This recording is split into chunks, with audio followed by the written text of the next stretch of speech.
welcome back. I'm Joshua Barnes and you're watching NewsX World. Let's first take a look at our top stories. Ukrainian President Volodymyr Zelensky says Russia deliberately attacked Azerbaijan's oil facility in Ukraine. He further claimed that Russia carried out strikes on Ukraine intentionally ahead of Washington talks. US President Donald Trump says he will be signing an executive order on the 2026 midterm elections. He will also going to lead a movement to get rid of mail-in ballots used in US polls. According to an exclusive report by local US media, Vice President J.D. Vance will attend the Trump-Zelensky meeting scheduled for Monday. This comes as Zelensky and other EU leaders arrive in the US after the Alaska summit between Trump and Putin.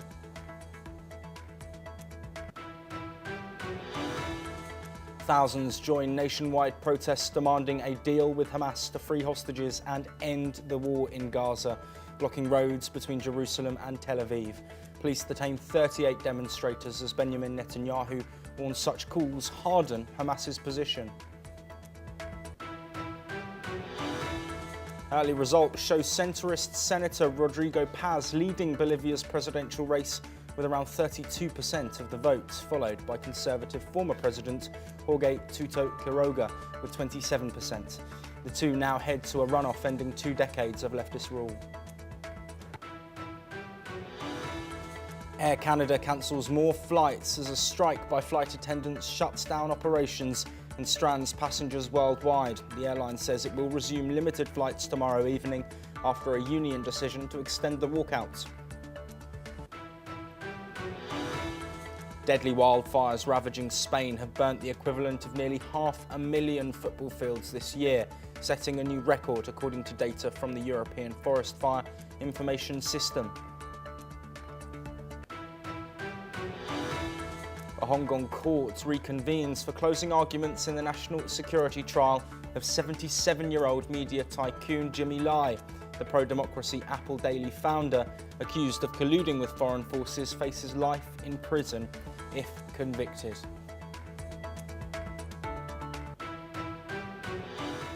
Ukrainian President Volodymyr Zelensky has accused Russia of deliberately targeting Azerbaijan's energy facilities inside of Ukraine. This comes after Russian drones struck a Sokar oil depot in Odessa, leaving 4 workers seriously injured and damaging key infrastructure.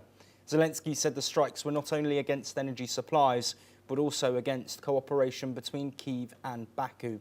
He warned that such attacks humiliate ongoing diplomatic efforts to end the war.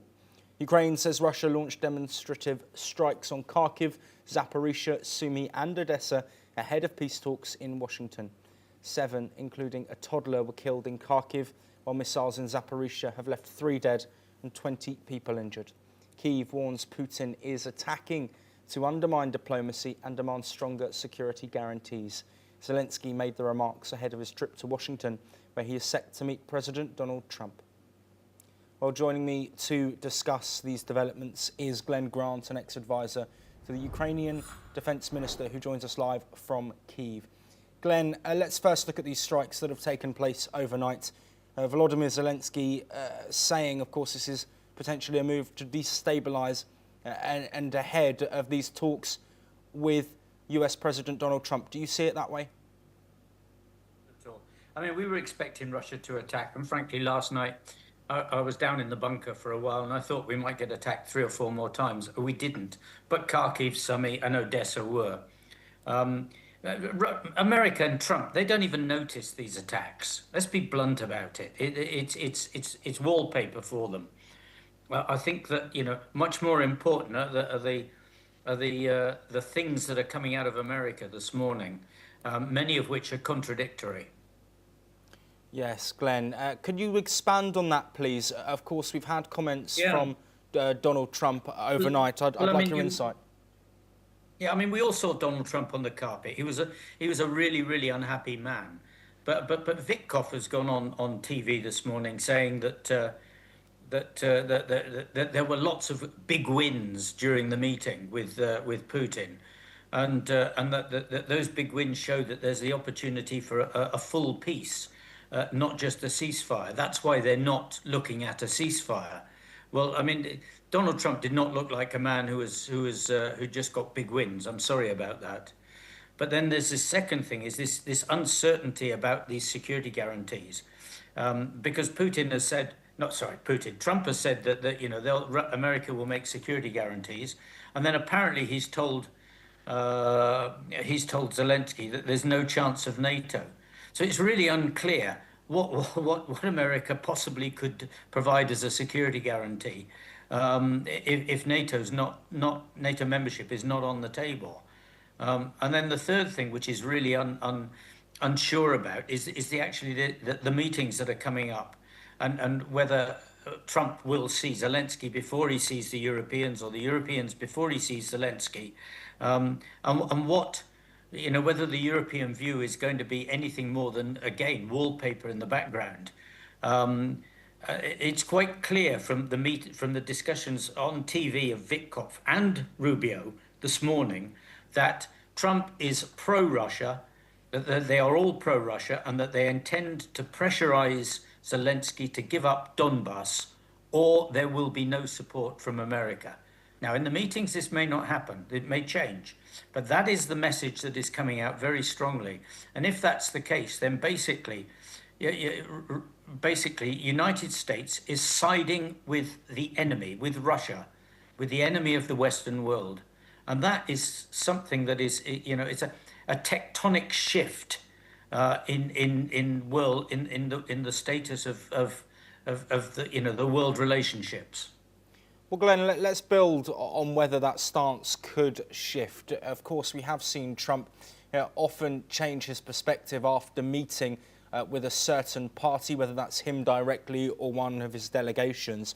Do you think that Europe will have any sway over Trump's comments relating to territory ceding or other matters that Ukraine have said are red lines? It's very, very difficult to say, because if you look at this, Trump went into the meeting, and while he was on Air Force One, he said very, very clearly, if there's no ceasefire and if Russia doesn't, compromise, massive sanctions. And he came out and said there's no need for sanctions. Well, these things are just so up and down that it's impossible to judge whether he will take notice of Europe. And he may, because he likes some of the European leaders, or whether he will just dismiss those because in his mind, the big thing is to get peace. And he believes that by bullying Zelensky, he can get peace. But I can tell you from Kiev this morning, there's nobody who will be very happy with Zelensky if he tries to give away Donbass. Glenn, let's now look at what we opened the programme with. Of course, Volodymyr Zelensky accusing Russia of striking Azerbaijani energy sites within Ukraine. Of course, there have been strained relations between Russia and Azerbaijan. Do you see this as a tactical move from Zelensky? I more see it as a tactical move from Russia, with attempt to put the pressure on Azerbaijan, because both Azerbaijan and Armenia seem to be slipping away from the Russian grasp.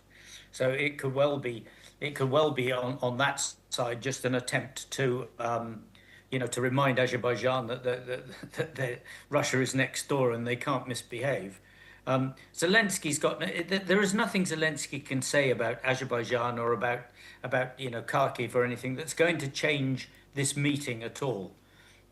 So he may think it's a tactical move, but frankly it isn't, because Trump will take no notice of it.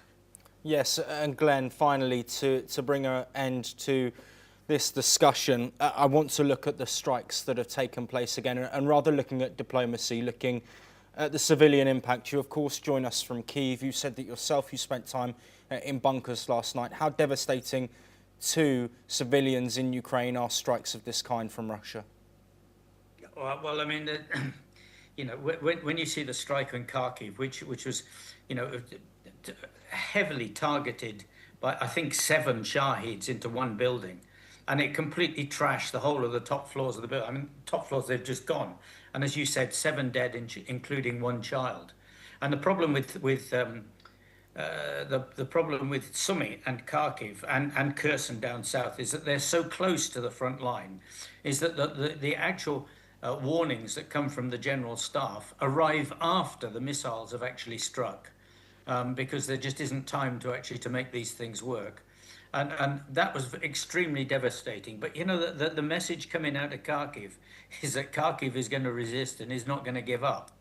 And there are still lots of people living there, despite the fact that enemy drones fly over the top every day, and people are being targeted individually by Russian FPV drones. So, but they still stay there, and they still live there, and they're stubborn. So it keeps going. Well, Glenn, thank you ever so much for that insight on all of those topics. Of course, in this conflict, so many civilians are at risk on both sides. And Glenn, we wish you the best and wish you safety as this war continues on the battlefields and, of course, in the boardrooms. Let's move on now, though, to the Middle East. And according to local Israeli media, Hamas negotiators in Cairo have received a new proposal for a ceasefire. The proposal includes releasing hostages in 2 batches, this as reported by the Palestinian authorities. This presents a framework agreement to launch a negotiation for a permanent ceasefire.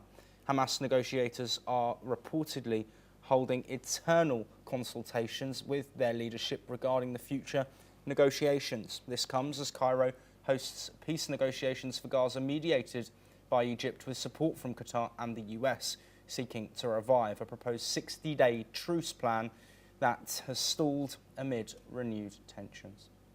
Well, joining us once again on the programme is Peter Baum, the foreign editor of the Weekly Blitz, joining us live from London. Peter, thank you for once again joining us on the programme today. Let's get your first reactions to this news that Hamas is going to mull over another ceasefire proposal.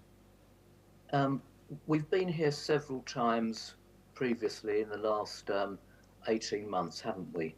But make no mistake, this time is very different. Hamas are no longer making decisions for what's happening. The decisions are being made by their masters in Tehran. Of that there is no doubt. And overnight you may have seen there have been numerous explosions in Tehran, rocking the regime internally, and they are under severe domestic pressure. Running parallel with that, you may have also seen that Egypt, just a couple of days ago, signed what was Israel's biggest trade deal, some $35 billion of gas exploration and export and import between the two countries. Hamas's leadership has been devastated, as we know, and it is the Iranians, together with the Egyptians and the Qataris, undoubtedly, that will determine whether this ceasefire comes into being. The leadership of Hamas, though trying to create a role for themselves and to give themselves some political credibility, are being, I wouldn't say sidelined, but they are no longer the rulers of their own destiny. This is being made at a much higher level now more than ever. Up until this date, Hamas was still able to retain some semblance of credibility, but they're losing that, especially within Gaza itself. So if there is a ceasefire, and a 60-day ceasefire, and everyone hopes there will be, make no mistake about this, this will be solely driven by powers beyond Hamas's reach. Peter, can you expand on that? Who is it that will be making these decisions? Who is it that will be influencing them? And can you provide some context on the implications that might have on the wider regional security? Yes, certainly. It's very important that since the creation of Hamas, the people that have been pulling their strings, supplying them with weapons, giving them political support, etc., has been the Iranian regime, the totalitarian theocracy still retaining power within Iran. Very, very recently, that regime has become under increasing domestic pressure. As I think I've mentioned to you several times before, there's been a huge water crisis in Iran. There are blazes currently going on, one particularly in an oil refinery, where because of the water shortages, they're unable to put out the blaze. So it is the Iranians realizing if they are going to hold on to any semblance of power, One of the bargaining chips they have is to put pressure on Iran, actually to decide, to put pressure on Hamas to decide what Hamas are going to do. And I truly believe it's the Iranians, together with the Egyptians, who clearly want peace with Israel and part of the Abraham Accords, as we know, and clearly have just signed this huge gas exploration deal with Israel that want to bring these hostilities to a halt and bring peace to the region. Hamas is one bargaining chip of the hostages, and I believe that this time around, Iran are going to pressure Hamas to release those hostages and come to a final agreement with Israel. Peter, very quickly before we move on, last hour we did speak to you about these protests. Do you think that this proposal that has been sent to Hamas could be a real tipping point, not just because of what we spoke about relating to the Israeli government and their actions within Gaza, but also the possibility to get to a deal before any questions are raised about further expansions, which will potentially lead to further international condemnation?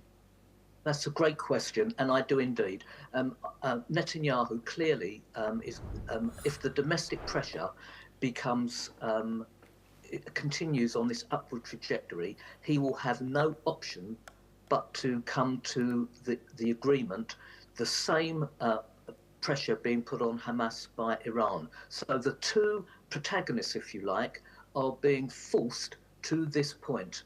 And unless something dramatically changes to change that dynamic within, let's be realistic, in the next 72 hours, I truly believe that this is the best opportunity for a complete halt to the ceasefire, to the war in Gaza, and a ceasefire to ensue following that. Peter Baum, unfortunately we are out of time, but thank you ever so much as always for providing such great insight. We will continue to monitor all of the developments from the ongoing war in Gaza.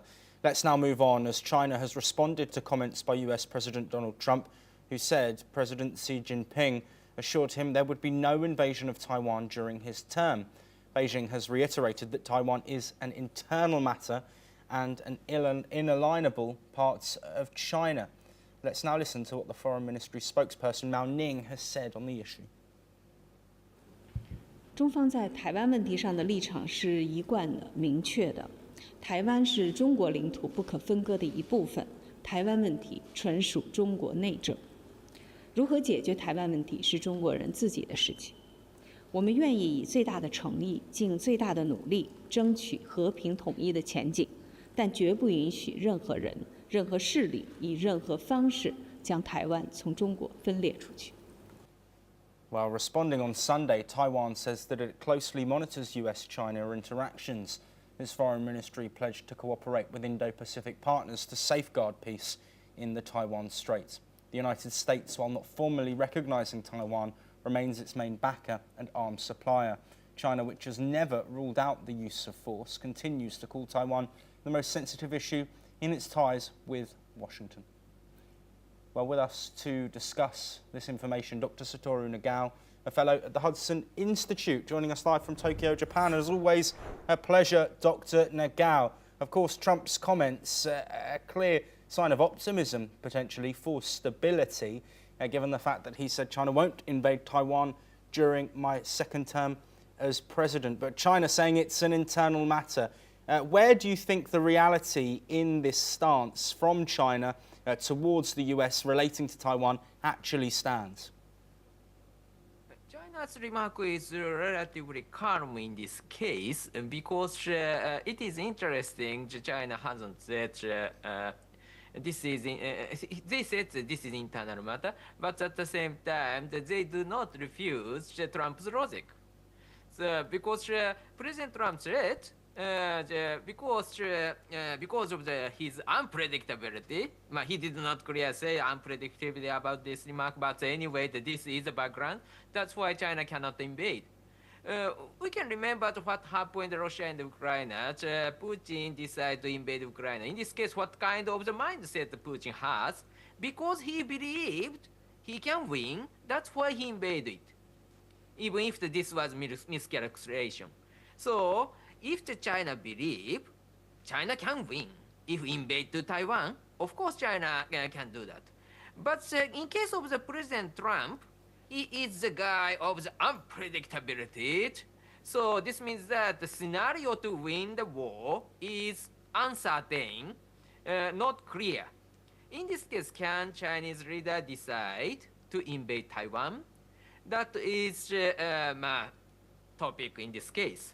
So that's why there is a possibility that because of President Trump itself has the deterrent power against China when China try to decide to invade Taiwan. So that's why Trump's logic is, I believe this is right, and China did not refuse the logic itself. That's the interesting point, I think.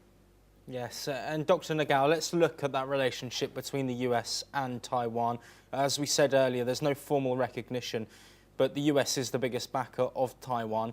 How could these tensions surrounding Taiwan impact US-China relations that seem to have been moving in somewhat of a positive direction after that recent extension of a tariff truce?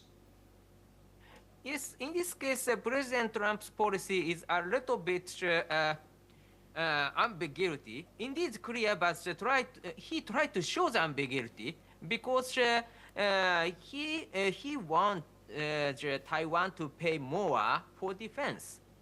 So, U.S. will defend Taiwan. That is a baseline, but because of he is unpredictable guy, he tried to exploit this situation. If Taiwan will not show enough effort to defend themselves, without this, United States will not support you. Something like that kind of image President Trump tried to create. So Taiwan must spend 10% of the GDP for their defense, his administration start to indicate. This is a little bit too big because 10% of the GDP means that most of the national budget of Taiwan need to spend for defense. So it is impossible. So that's why this is pressure. United States, under the Trump administration, making strong pressure to Taiwan to defend themselves because they must pay more. That's why each situation they exploit. But reality is when we check the weapon, line up with the weapon the U.S. provide Taiwan, compare with the age of Biden, this is indeed stronger than the age of Biden. So Yes. that's why United States is providing stronger weapon to Taiwan. That is also true. So view from this, this is message. U.S. has a will to support Taiwan, but at the same time, Taiwan must pay more for their defense themselves. That is the current message, I think. Yes, Dr. Nagao, thank you for that insight. If you do stay with us, we're going to stay in the Indo-Pacific region as Myanmar's junta says long-delayed elections will begin on December, this despite a civil war that has left large parts of the country outside of military control. Myanmar's state media, MRTV, announced the country's elections will start on December the 28th. Let's listen in to that announcement. ပြည်ထောင်စုသမ္မတမြန်မာနိုင်ငံတော်ပြည်ထောင်စုရွေးကောက်ပွဲကော်မရှင်သည်ကြေညာချက်အမှတ်55/2025ကို1388ခုနှစ်ဝါကောင်လပြည့်ကျော်10ရက်2025ခုနှစ်ဩဂုတ်လ18ရက်ဒီကနေ့ရက်စွဲဖြင့်ထုတ်ပြန်ပါတယ်။အဲ့ဒီကြေညာချက်အပြည့်စုံမှာလွှတ်တော်တည်တည်တွေပါတီစုံဒီမိုကရေစီအထွေထွေရွေးကောက်ပွဲများကျင်းပမယ်အပိုင်းလိုက်နည်းရများကိုသတ်မှတ်ကြေညာခြင်းပြည်ထောင်စုရွေးကောက်ပွဲကော်မရှင်သည်ပြည်ထောင်စုသမ္မတမြန်မာနိုင်ငံတော်ဖွဲ့စည်းပုံအခြေခံဥပဒေ2008ခုနှစ်ပုံမှန်399ကာရီပြည်ထောင်စုရွေးကောက်ပွဲကော်မရှင်ဥပဒေပုံမှန်10ပါတာဝန်နဲ့လက်ပိုင်ခွင့်ကိုကျင့်သုံးပြီးတပ်ဆိုင်ရာလွှတ်တော်ရွေးကောက်ပွဲဥပဒေပုံမှန်34ကားငယ်နဲ့နည်းဥပဒေ16ကာရီတို့ရာလွှတ်တော်တည်တည်တွေပါတီစုံဒီမိုကရေစီထွေထွေရွေးကောက်ပွဲအပိုင်း1ကို1388ခုနှစ်ပြာတော်လာဇန်း10ရက်2025ခုနှစ်ဒီဇင်ဘာလ28ရက်တနင်္ဂနွေနေ့မှာစတင်ကျင်းပပြုလုပ်မှာဖြစ်ကြောင်းနဲ့ဆက်လက်ကျင်းပပြုလုပ်မယ်အပိုင်းလိုက်နည်းရများကိုထောက်ပြန်ပေးသွားမှာဖြစ်ကြောင်းသတ်မှတ်ကြေညာထားတယ်လို့ဖော်ပြပါရှိပါတယ်ခင်ဗျာ Well, Dr. Nagao, thank you for staying with us. Very briefly on this, how significant is this for elections to be held in a country that has been gripped by civil war for years. Yeah, it is interesting because under the constitution of the Myanmar, the government cannot extend the emergency only 2 times, and but each time is 6 months, so 2 times is 1 year. But current military junta extend 7 times, so that's why is this legal, controversial, I think. So that's why.